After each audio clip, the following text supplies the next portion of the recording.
Sup, you beautiful bastards. Hope you've had a fantastic Wednesday. Welcome back to the Philip DeFranco Show. Buckle up, hit that like button, and let's just jump into it. And the first thing we're going to talk about today is this racism controversy that has just blown up on TikTok. Right, and so what we're seeing here in general are tons of teenagers coming under fire for videos that a lot of people have deemed racist as part of the new How's My Form trend. Right, and essentially the way this trend works is you have the person in the video seemingly offering advice or information to attract a specific kind of audience. It then cuts to a clip of now that I have insert blank's attention, with it then cutting to a heavily edited, often oversaturated clip of them imitating that person or group and asking, how's my form? Right, and so with this trend, there have been some tame examples that blew up, like that of David Dobrik. It starts off with him duetting a TikTok that says how to get out of the friend zone with your assistant. Then it cuts to the user saying, now that David Dobrik's here, can I get a Tesla? Right? Harmless, funny, makes fun of the fact that a lot of people think that he has a crush on his assistant and his longtime friend, and it references the fact that Dobrik gives a lot of cars away in his videos. But the problem with this situation is what we've seen is that many teenagers have used racist stereotypes while making their videos. I mean, some of the videos that have blown up also received a ton of backlash, right? Connecting Chinese people with eating bats, references to black people eating watermelon and getting arrested, references to Mexicans mowing lawns, jumping over fences, referencing Arabs sneaking bombs through security. And the thing is, in addition to the general backlash a number of these creators have faced, it seems like some online have made it their mission for these teenagers to face consequences. Some even going as far as doxing them, sharing information like their full names, schools, social profiles, even home addresses. Also, an interesting aspect to this story is because a number of the people who are a part of this trend are younger. The people using this app are younger. We saw an example where one teen who mocked black people in reference to 3/5 compromise. She faced so much backlash, this seemingly leaking into her personal life, that her father eventually forced her to post a video apology. I didn't mean for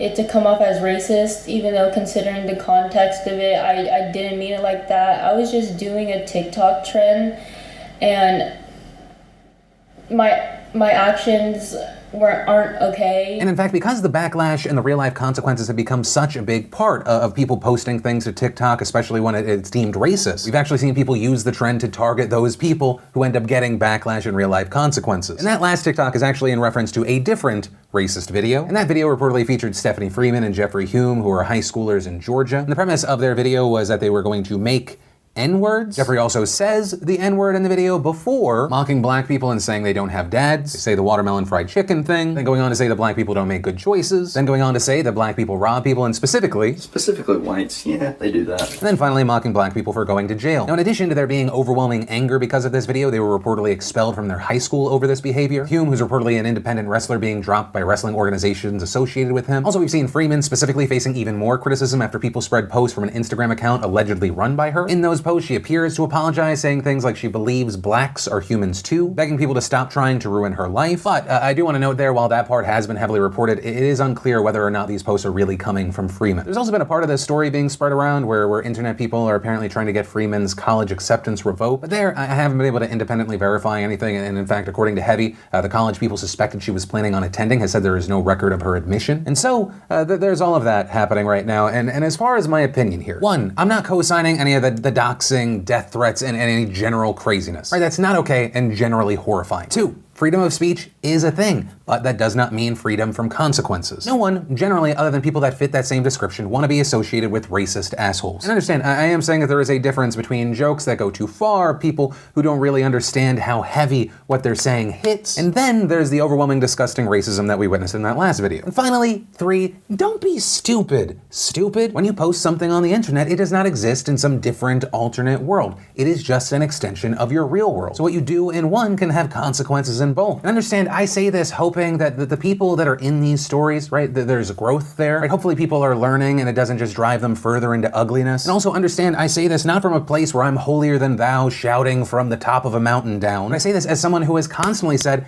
I hate the person I was years ago. Like, who I am today would want to beat the shit out of old me. And I'm thankful to the internet and also people close to me that have helped me grow, learn, evolve. But I've also made peace with the fact that not everyone evolves and you can't make people grow, right? Because that's a personal journey. Only that person controls if their door is open or not. But yeah, with all of that said, those are the stories, my personal takeaway, and of course I pass the question off to you. What are your thoughts on this whole situation? But from that, I want to share some stuff I love today, and Today in Awesome brought to you by Keeps. And if you didn't know, and this was surprising to me, 2 out of 3 guys will experience some form of male pattern baldness by the time that they're 35. You know what, everyone's got, that brother, uncle, even friend that's losing their hair, and if you don't want to go down that road, you don't have to just sit idly by. And with Keeps, you get treated for hair loss from the comfort of your home. You used to have to go to the doctor's office for your hair loss prescription, but now you can visit a doctor online and get FDA-approved hair loss products delivered right to your home. Their treatments are up to 90% effective at reducing and and stopping further hair loss, and you also don't have to go broke to avoid going bald. You know, some of you may have tried these treatments before, but probably never for this price. And so if you're ready to take action and prevent hair loss, you beautiful bastards can go to keeps.com/DeFranco, or just click that link in the description down below to receive 50% off your first order. And the first bit of awesome today is, I know I don't share a ton about myself on YouTube anymore, but I did want to mention today, one, my son Trey turned 6 years old. For those of you who have been watching me for like that long, where does the time go? 6? That's just crazy. Also,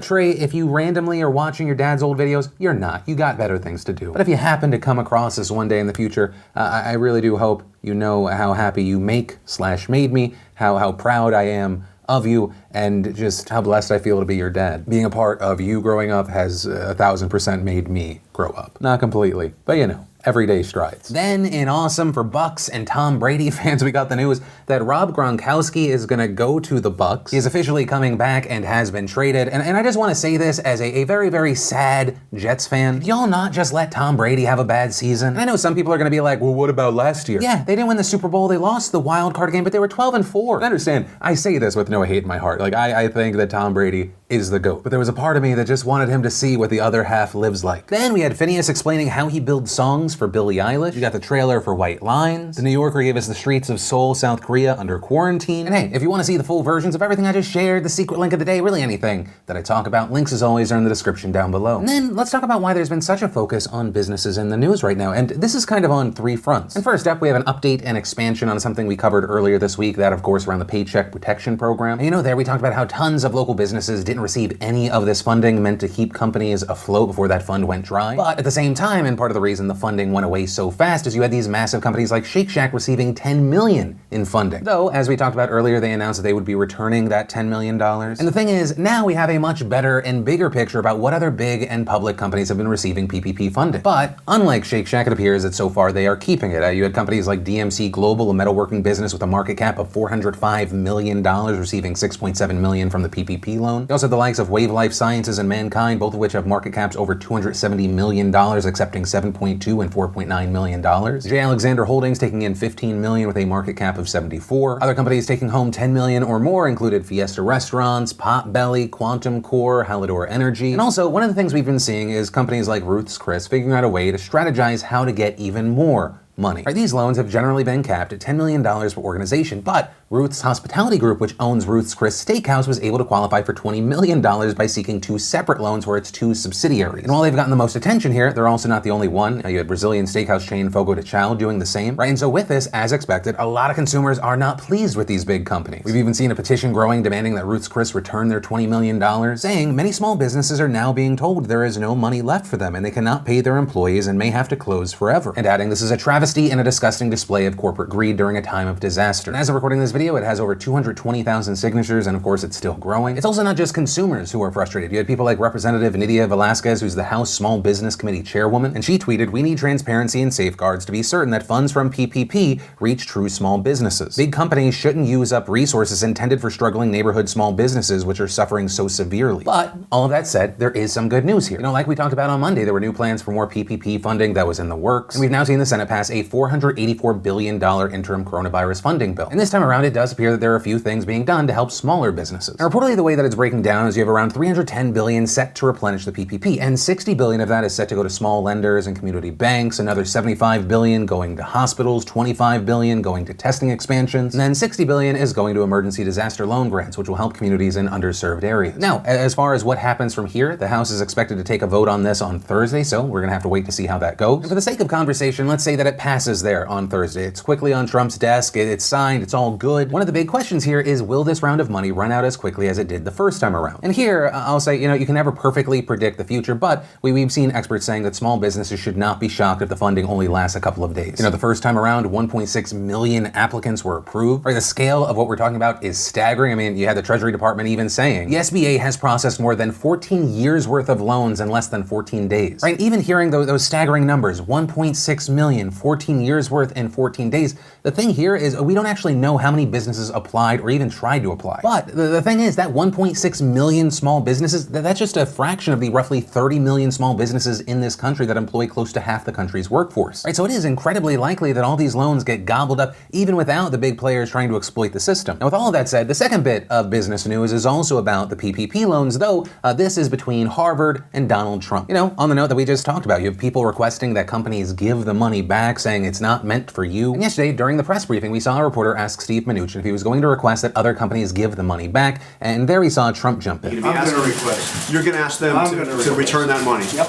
Yeah, Harvard's going to pay back the money, and they shouldn't be taking it. So Harvard's going to. You have a number of, I'm not going to mention any other names, but when I saw Harvard, they have one of the largest endowments anywhere in the country, maybe in the world, I guess. And they're going to pay back that money. And for some context here, if you're unfamiliar, Trump is referencing the fact that Harvard was recently given $8.6 million as part of the stimulus package. Now the thing is, following President Trump saying this during the press conference, we saw Harvard take to Twitter to push back against the claim, saying Harvard did not apply for, nor has it received any funds through the U.S. Small Business Administration's Paycheck Protection Program for small businesses. Reports saying otherwise are inaccurate. President Trump is right that it would not have been appropriate for our institution to receive funds that were designated for struggling small businesses, and then further explaining, like most colleges and universities, Harvard has been allocated funds as part of the CARES Act Higher Education Emergency Relief Fund, and also saying that it will be directing 100% of those funds to the students, and adding that that will be on top of additional financial assistance it's already given to students for things like travel, living expenses, and the transition to online classes. And so for those unfamiliar with what they're talking about here, the Higher Education Emergency Relief Fund is a fund in the stimulus bill that allocated $14 billion to help higher education. And under that fund, the Education Department said that thousands of colleges and universities will get that money, saying here that it will go to both public and private schools ranging from the Ivy Leagues to beauty schools, right? And per the directions of the Education Department, about half of the money these schools get is supposed to go to the students, with the other half going to making up lost revenue and other costs related to the pandemic. And while Harvard is definitely the richest university in the United States with an endowment of around $40 billion, the money that they got from the fund appears to be in line with other comparable schools. This including those that have sizable endowments, places like Yale. They have a $30 billion endowment and they got $6.8 million. Stanford, which also has an endowment of just under $30 billion, received $7.3 million. Other Ivy Leagues like Columbia and Cornell got even more from the fund, about $12.8 million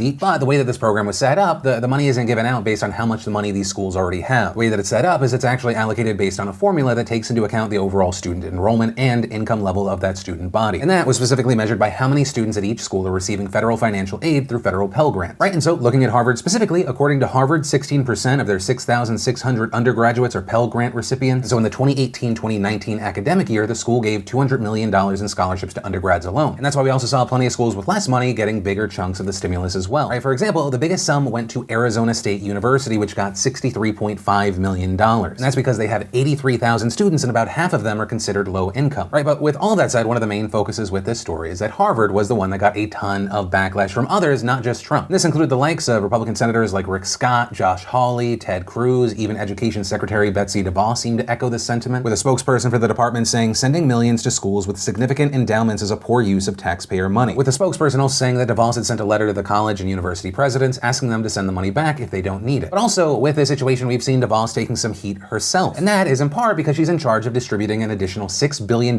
from the stimulus bill that's separate from the relief fund. And this money is specifically earmarked to directly help college students pay for food, childcare, and housing. Now, on April 9th, we saw DeVos say that this $6 billion would be immediately distributed to the students. But according to a report that came out on Monday, right, just under 2 weeks later, only $6 million of that $6 billion had been given out, which, I mean, that's not 1%. It doesn't even feel right to say less than 1%. It is 0.1%, right? And so that prompted a lot of backlash from leaders in higher education, many of whom said that they have been struggling with bureaucracy and lack of guidance. There were also reportedly glitches in the process early on, and according to reports, the website where schools submit documents would go down for hours at a time. And you also had some schools who hadn't used this portal before having trouble registering. But what we saw there is in a statement last week, the Department of Education spokesperson blamed the schools, saying it's tragic that at a time when students are struggling to make ends meet, too many highly capable and intelligent leaders of higher ed institutions are dragging their feet and claiming it's because there's some lack of clarity in the law. Also just this. Yesterday we saw DeVos issue a new guidance mandating that the money can only be given to students who qualify for federal financial aid, right? Meaning only U.S. citizens and some legal permanent residents are eligible, and the hundreds of thousands of undocumented students, right, people like DACA recipients, they will not have access to the money. They will be excluded because they are not eligible for federal financial aid. And ultimately, that's where we are with this aspect of the story right now. We're going to be keeping our eyes on this to see if anything changes, what happens with that $6 billion. And actually, as I was recording, we got the update that Harvard has now said that it is not going to accept that money, saying in a tweet that they're concerned that the intense focus by politicians and others on Harvard in connection with the program may undermine participation in a relief effort, and adding, for this reason, Harvard has decided not to seek or accept the funds allocated to it by statute. And notably here, that decision came just hours after Princeton also announced it will not be accepting the funding, and Stanford said on Twitter that they had withdrawn their application for the money on Monday. So the situation is changing very rapidly, a lot of it obviously affected by public and political pressure. So it's going to be really interesting to see if more schools will be pressured to do the same. You know, of course, I'd love to know your thoughts in the comments down below, but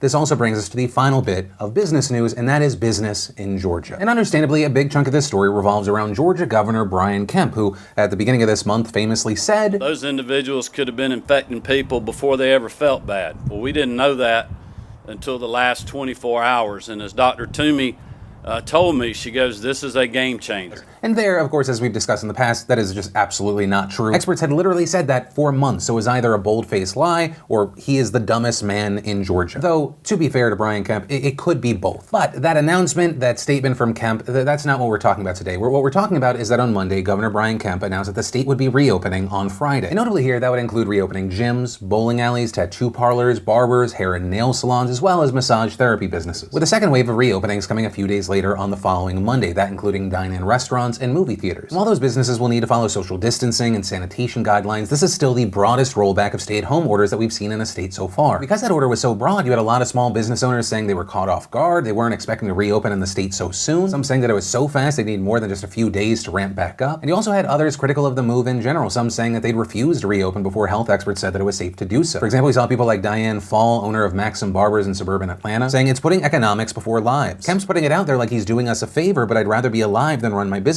right now. You also have people saying, how could they keep social distancing rules in place when you have places like a barber shop or a nail salon, or the number of places where people have to be closed or use the same products over and over. We also saw examples like that of Alan Marsh. He's a pet shop owner, and he said that even though revenue is down a third, he's lost employees. He would continue to fill online and phone orders only. But also, Marsh specifically took it even a step further, saying that if he found out that one of his employees had been out to a restaurant or a shop, he would actually take them off the schedule. Right, but that said, as far as reactions, not all negative. You had other business owners welcoming the move, some saying they were cautiously optimistic about reopening. The owners like that noting, we're going to test this out and see. All it takes is one or two facilities that don't handle it well and will all be shut back down again. And with all that said, notably here, it's not just the business owners who were caught off guard by this decision. Reportedly, the mayors of Savannah, Augusta, and Atlanta all said that they hadn't heard Kemp's plan until he publicly announced it. And like many businesses, those mayors criticized Kemp's decision. With Atlanta Mayor Keisha Bottoms saying, "I'm perplexed that we have opened up in this way. And again, I can't stress enough, I work very well with our governor, and I look forward to having a better understanding of what his reasoning is. But as I look at the data and as I talk with our public health officials, I don't see that it's based on anything that's logical." You also had Savannah Mayor Van Johnson calling the move reckless, premature, and dangerous. But ultimately right now, those mayors actually have less power than the businesses themselves do with this decision. Right? And that's because Kemp's order will be implemented statewide, meaning that local governments can't overturn or restrict it. But that still hasn't stopped these mayors from continuing to urge people to stay home. With Albany's mayor also saying that he plans to ask Kemp to make an exception for his city. This because Albany has become one of the worst coronavirus hotspots in the country. Now with all of this happening, so many reactions, we saw Kemp defending his decision with a spokesperson saying, we can't have shelter in place forever, and we can't have how businesses operated last fall or even a month ago. We have to find a way to a happy medium. But also here, it is important to point out that even though Georgia is opening the fastest, it's definitely not the only state that we've started to see reopen. We also had Tennessee announcing that its statewide stay-at-home order will be lifted at the end of the month and that most businesses will reopen by May 1st. Ohio, for their part, planning to roll out a gradual reopening on May 1st. In South Carolina, as of yesterday, we're already seeing places like beaches and department stores reopen at reduced capacity. And like we've seen in Georgia, there has been criticism for opening non-essential businesses so early. However, unlike in Georgia, those municipalities can still restrict some reopenings. reopening, such as beaches. But ultimately, that's where we are with this story right now. And I will say, it's going to be interesting to see what happens from here, right? How states handle reopenings. And I mean, especially in places like Georgia, South Carolina, and Tennessee, because they haven't even met White House guidelines that recommend that states begin a phased reopening only after 14 days of a sustained decrease in coronavirus cases. And so with all of that said, of course, for everyone, I'd love to know your thoughts in general, but also more specifically, if you're living in one of the states that we're talking about right now on the show, I'd love to know your thoughts, your concerns, your fears, your maybe happiness of what's happened, right? The decisions being made to reopen the way that they're being reopened. And that is where I'm going to end today's show. And hey, if you like this video, you like the way that I break down the news with you each day, hit that like button. Also, if you're new here, definitely subscribe and tap that bell to turn on notifications so you don't miss this daily show. Also, if you're looking for more to watch, we release new ACW clips today, or maybe you just missed the last Philip DeFranco show, you want to catch up, you can click or tap right there to watch those right now. But with that said, of course, as always, my name's Philip DeFranco. You've just been filled in. I love yo faces, and I'll see you tomorrow. I hope you liked this video. Subscribe if you like it.